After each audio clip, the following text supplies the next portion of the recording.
Келе жатқан жаңа жыл барыс жылы болғандықтан бүгінгі біздің көркем еңбек сабағындағы жасайтын жұмысымыз барыстың суретін жабыстырып, қима қағаздардан жабыстырып жасайтын боламыз.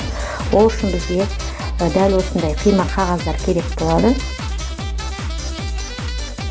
Сары түсті қима қағазымызды дәл осылай ортасынан екіге бүктеп, оранжевый түсті қағаздың үстіне жартылай жабыстырамыз.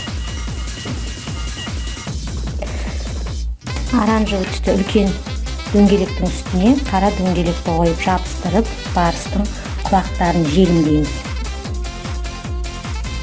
Құлағын жабыстырып болдық. Енді ақ түсті дөңгелектің үстіне кішкентай қара дөңгелектерді жабыстырып, барысымызға көзін жасаймыз. Бұлай жабыстырамыз.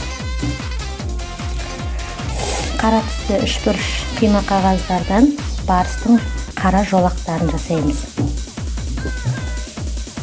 Барыстың қара түсті жолақтарын жабыстырып болдық. Мұрнын және аузын жай қарандашының көмегімен сурет қылып саламыз. Осылайша біздің барысымыз дайын болды.